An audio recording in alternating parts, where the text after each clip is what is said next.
अस्सलाम वालेकुम।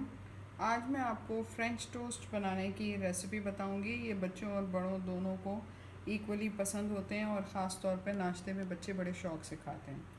इसके लिए जो हमें इंग्रेडिएंट्स चाहिए उनमें आप देख रहे हैं कि हमने ये 2 स्लाइसेस ब्रेड के लिए हैं। इसको हम फ़्रेंच टोस्ट में थोड़ा सा थिकनेस चाहिए होती है स्लाइस के लिए, इसलिए मैं दोनों स्लाइसेस को साथ जॉइन करके रखूँगी with the help of cream मुझे इतनी ज़रूरत होगी जितना कि इन दोनों स्लाइसेस को मैं जॉइन कर सकूँ।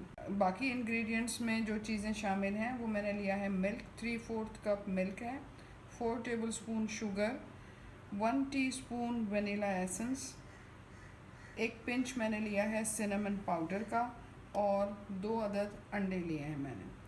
अब मैं आपको बताती हूँ किस तरह से हम इसको आगे रेसिपी को फॉलो करेंगे। सबसे पहले मैं एग बीट करूँगी।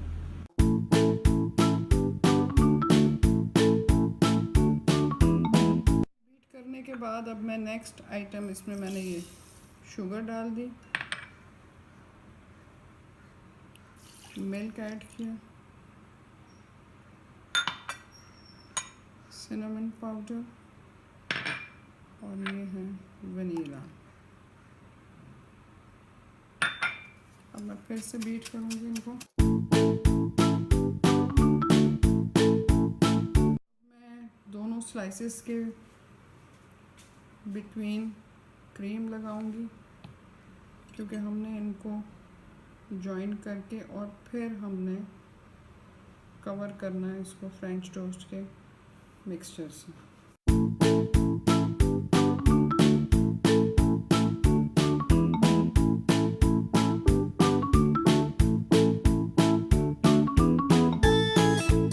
दोनों स्लाइसेस आप देख रहे हैं क्रीम के साथ मैंने इनको जॉइन कर दिया है। अब मैं इसको इसमें फ्रेंच टोस्ट के मिक्सचर में कवर करके और फ्राई करूँगी। अब हम फ्रेंच टोस्ट को फ्राई कर लेंगे।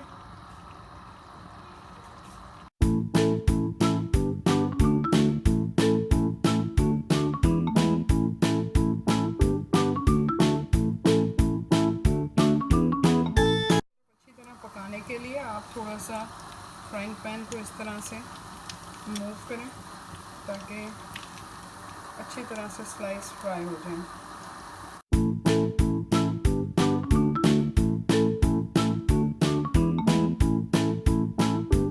हमारे मज़ेदार फ्रेंच टोस्ट तैयार हैं। आप ज़रूर नाश्ते में इसको ट्राई करें रेसिपी को, और हमारी वीडियो को लाइक करें और चैनल को सब्सक्राइब करना ना भूलें।